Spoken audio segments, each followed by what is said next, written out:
अस्सलाम वालेकुम। अच्छा जी, ओके। सो ये पेपर है फेब मार्च 2024 का।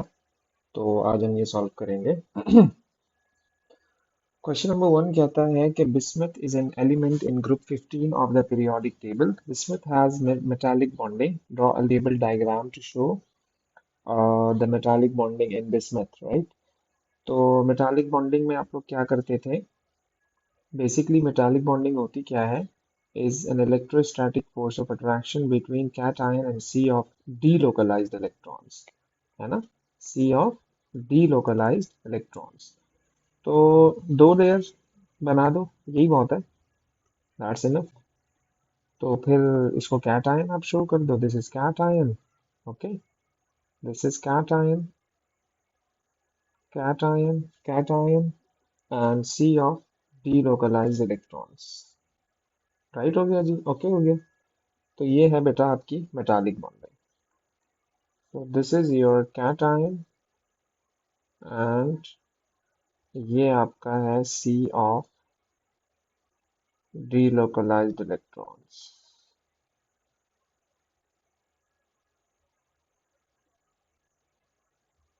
चलो जी आगे चलते हैं। Construct an equation of the reduction of water bye bismuth. तो बिस्मथ का रिडक्शन बताइए, वाटर का रिडक्शन बताना है हमें। किसके साथ? बिस्मथ के साथ। तो देखो, इन्होंने इंफॉर्मेशन दी है क्वेश्चन में कि वो कहता है कि bismuth reduces water to form bismuth oxide. A colorless gas that ignites with a squeaky pop also forms. तो इसका मतलब ये है कि हाइड्रोजन गैस बनी होगी। इसका मतलब ये है कि हाइड्रोजन गैस बनी होगी। बात समझ आ रही है? क्योंकि metal is going to react with water. Metal is going to react with water. तो मैं क्या करूं? Bi प्लस H2O, वाटर से इसने रिएक्शन किया, एक प्रोडक्ट इसने आपको बता दी, दैट इज Bi2O3, मेटल का ऑक्साइड एंड हाइड्रोजन गैस, क्योंकि इसने क्या कहा है? Squeaky pop also forms that ignites. तो वो हाइड्रोजन है बेसिकली। इसको बैलेंस करेंगे, यहाँ पर 2 लगा दो। और इसी तरह से 2Bi 3 ऑक्सीजन। और बैलेंस करने के लिए क्या कर सकता हूँ मैं? यहाँ पर 3H2O लगा दो। तो 3 to the 6 हो गया, तो यहाँ भी 3 लगा दो, बैलेंस हो गई। Okay. Bi2O3 is a yellow insoluble solid that melts at 1090 Kelvin.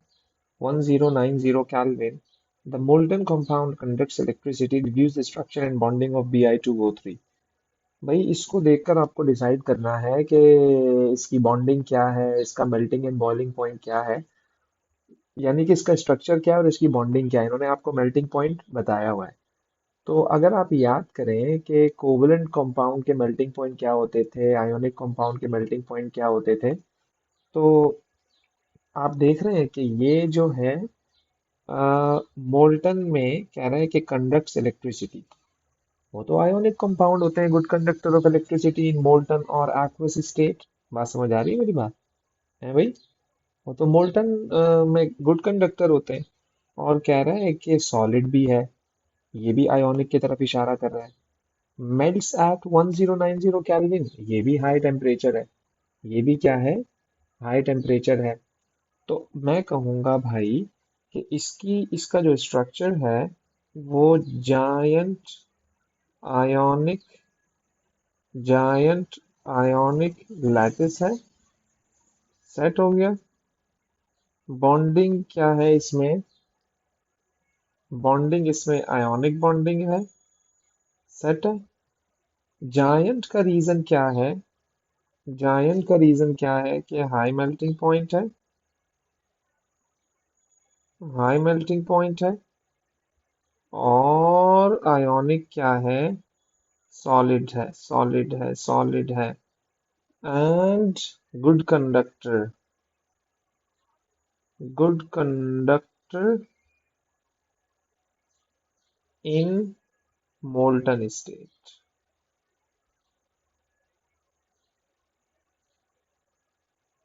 Set. Okay. चलो जी। फिर कहता है कि deduce the oxidation number of Bi and Bi2O3 and in NaBiO। ये तो बड़ा आसान है यार, ये 3 देख रहे हो भाई तुम, ये बी आई का ही तो है यार, +3 है ये। इसमें Na+1 है, ऑक्सीजन इज -2, तो ये x हो गया, बी आई तुम्हारा x हो गया, तो +1 +x, 3 oxygen 1 oxygen is -2 is equal to 0, x +1 - 6 is equal to 0, x is equal to plus का 5। ये भी आसान था, रीडॉक्स से रिलेटेड, क्या कहते हो? Identify the reducing agent in equation 1। तो रिड्यूसिंग एजेंट मुझे बताना है, रिड्यूसिंग एजेंट खुद क्या होता है भाई? रिड्यूसिंग एजेंट क्या होता है? ऑक्सीडाइजेज इटसेल्फ, ऑक्सीडाइजेज इटसेल्फ,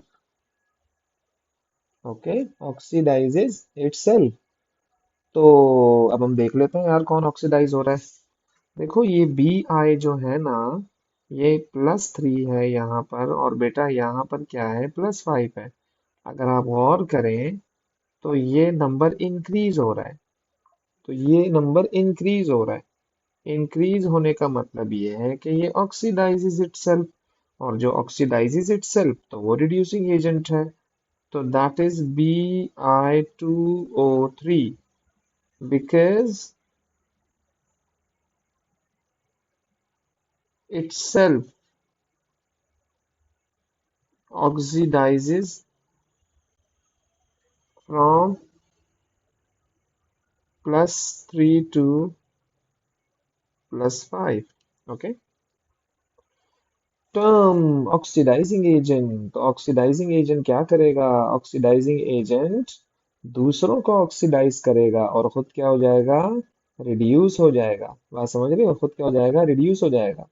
या आप यूं भी कह सकते हो कि सब्सटेंस दैट गेन्स इलेक्ट्रॉन, ये भी एक डेफिनेशन है इसकी। A substance, a substance that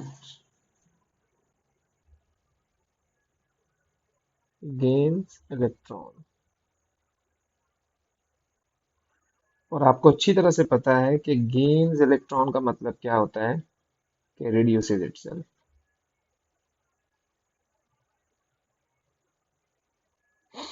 As you know, reduction is gain of electron. Compound X forms when methyl butene reacts with KMnO4।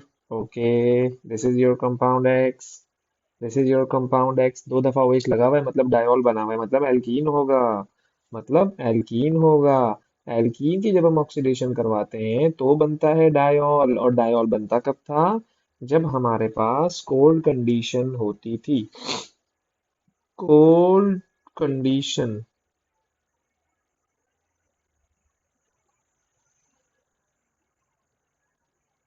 Okay. जब हॉट होती होती थी तो पूरा डबल बॉन्ड टूट जाता था, अगर आपको याद हो। Okay, Y and Z react separately. अब आयोडोफॉर्म, अच्छा सोडियम कार्बोनेट, सोडियम कार्बोनेट का Y के साथ तो कह रहा है कि नो रिएक्शन, लेकिन Z के साथ, Z भी एल्डिहाइड है, Z भी एल्डिहाइड है, Z भी एल्डिहाइड है, तो नो रिएक्शन, तो no reaction.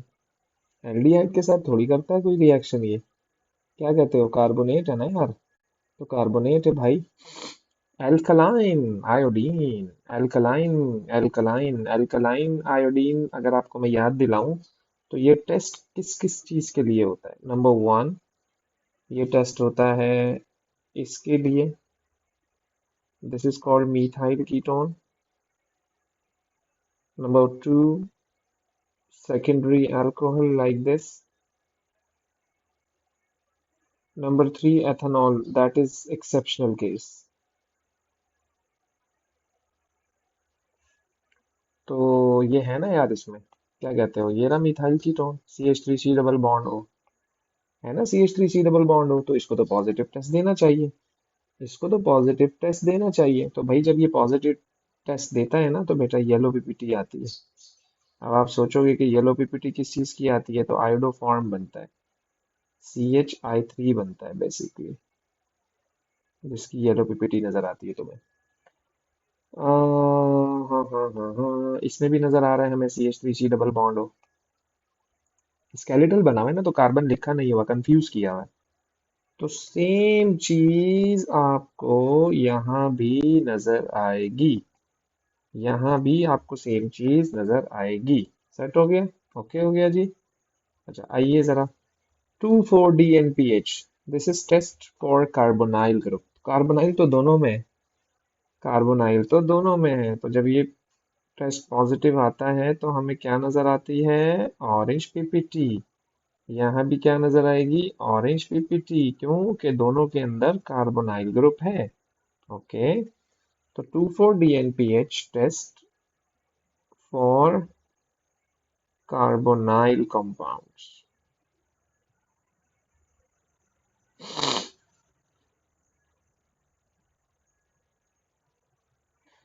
Tollens reagent, Tollens reagent, Tollens reagent is used to test aldehyde. क्या कहते हैं, सही कह रहा हूँ ना? Used to test only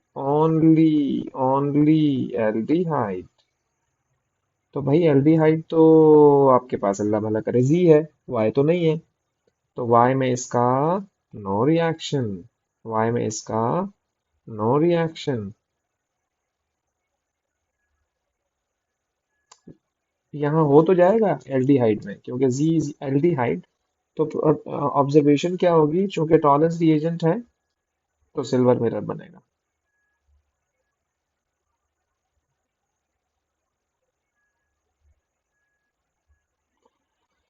construct an equation for the reaction of G aldehyde है, NaBH4 is reducing agent, is reducing agent. Okay, set. आइए जरा, तो इसका रिएक्शन करवा के देखते हैं हम कि अगर ये इसको हम रिड्यूसिंग एजेंट से रिएक्शन करवाते हैं तो क्या बनेगा। यार ऑब्वियस सी बात है कि एल्डिहाइड है तो कार्बोक्सिलिक एसिड बन जाएगा। एल्डिहाइड है तो कार्बोक्सिलिक एसिड बन जाएगा, सिंपल। तो ले लें जरा, फॉर्मूला है इसका CH3CHO। सो CH3CHO का reaction with reducing agent represented by H। So product क्या बनेगा? सी एच, और सॉरी कार्बोक्सिलिक एसिड कह रहा था मैं, रिड्यूसिंग एजेंट है ये। तो प्राइमरी अल्कोहल बन जाएगा CH3CH2OH। KMnO4 अगर होता ना तो कार्बोक्सिलिक एसिड बन जाता, है ना? Easy easy, easy easy. Balance कर दो जरा इसे।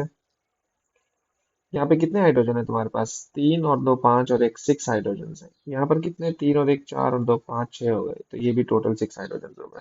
ओके। ओ, कंसंट्रेशन चाहिए। ओके, कंसंट्रेशन चाहिए भाई। तो concentration of Mn2 plus is equal to, concentration of Mn2 plus is equal to moles of Mn2 plus and volume of Mn2 plus। इसको मैं इक्वेशन वन कह रहा हूँ, राइट? इसको मैं इक्वेशन वन कह रहा हूँ, साइड पर रख देते हैं इसको।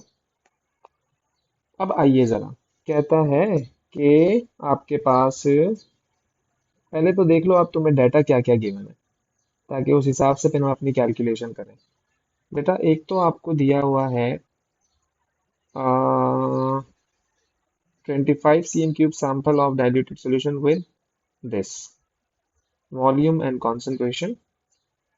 दूसरा आपको NaBiO3, फिर ये 25 cm क्यूब, 100 cm क्यूब, ये 1 dm क्यूब। तो ये सारे डाइल्यूशन फैक्टर्स हैं, ये बड़े इंपॉर्टेंट हैं बेटा। इसको आप लोगों को थोड़ा सा डीपली देखना है। तो डाइल्यूशन फैक्टर यहाँ पर इन्वॉल्व हो रहा है। बेसिकली इन्होंने किया क्या है? बेसिकली इन्होंने किया ये है कि NaBiO3 can be use to determine the concentration of Mn2 plus. Okay, the ionic equation आपको दी हुई है इन्होंने। Student uses the following procedure in experiment. मुझे Mn2 प्लस की कॉन्सेंट्रेशन कैलकुलेट करनी है थ्रू NaBiO3। ओके, तो add 100 cm cube of saturated solution of Mn2 plus. मैंने 100 cm क्यूब जो है ना वो Mn2 प्लस का सॉल्यूशन दिया, किसमें? वॉल्यूमेट्रिक फ्लास्क में। इसको बना लेते हैं ताकि एक सिनेरियो आपके जहन में जनरेट हो जाए। तो लेट सपोज ये मेरे पास है वॉल्यूमेट्रिक फ्लास्क, राइट।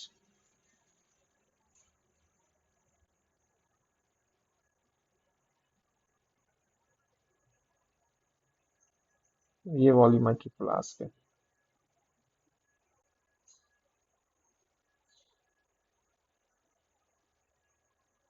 तो इसमें मैंने क्या किया, 100 cm³ मैंने इसमें ले लिया बेटा Mn2+ solution.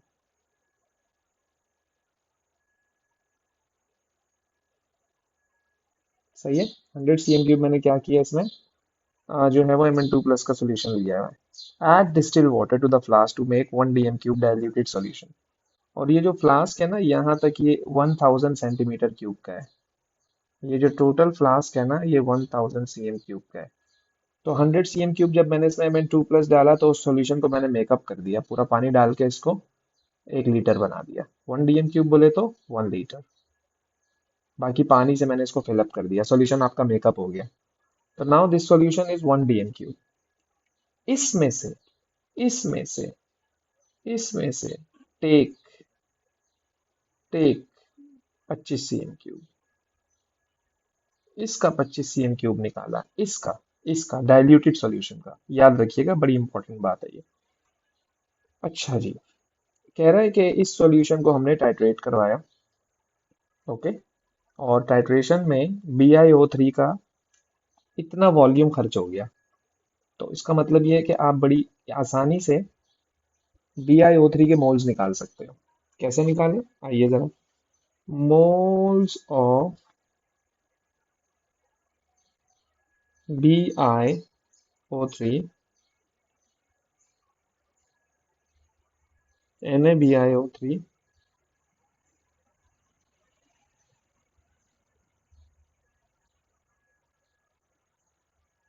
concentration that is 0.1 and volume that is 21.50। DM³ में चेंज करना है, 10⁻³ लगा लो। तो कितने मोल आए भाई, इसके मोल अगर मैं कैलकुलेट करूं तो कितने मोल आए, 2.15 एक्सपोनेंट माइनस का 3 मोल आए। अब BiO3 में और Mn2+ में कितना रेशो है, BiO3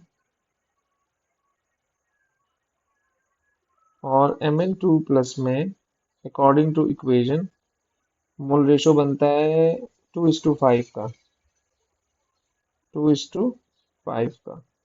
ओके। मेरे पास जो मोल्स आए हैं वो तो इतने हैं, वो तो इतने हैं। This is x. तो भाई x इज इक्वल टू what, 2.15 -3 multiplied by 2 divided by 5। भाई इसको आप लोग सॉल्व करेंगे तो आपके पास मोल आएंगे Mn2+ के, कुछ इस तरह से। सेट हो गया। लेकिन भैया ये तो मोल आए हैं 25 cm³ में, तुमने इसका 25 cm³ निकाल के टाइट्रेशन की थी भाई। तो ये मोल आए हैं आपका 25 cm³ ऑफ सॉल्यूशन। कितने में आए हैं, 25 cm³ ऑफ सॉल्यूशन, राइट।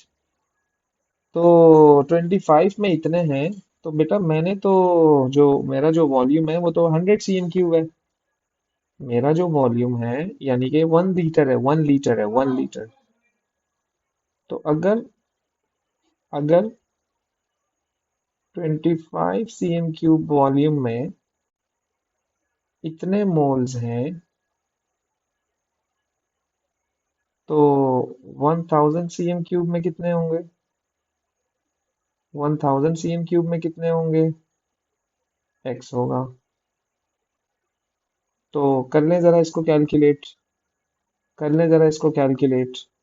यानी कि इसको मैं मल्टीप्लाई करा लूं जरा, 0.00086 मल्टीप्लाइड बाय 1000 डिवाइडेड बाय 25।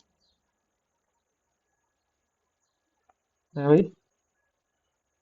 तो 8.000086 मल्टीप्लाई बाय 1000 बाय 5.0344 आंसर आ रहा है। 0.0344 आंसर आ रहा है। मोल ऑफ Mn2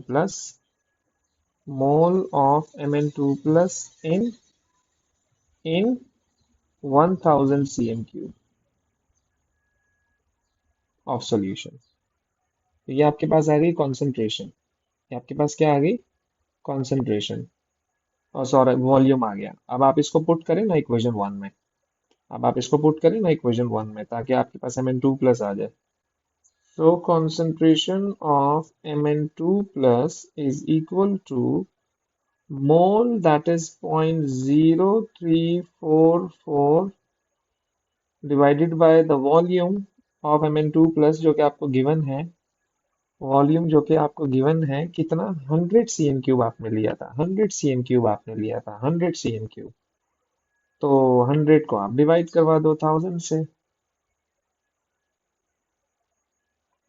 तो आपके पास क्या आंसर आया? 0.3 मोल पर डीएम क्यूब। ओके। तो दिस इज क्वेश्चन नंबर 1।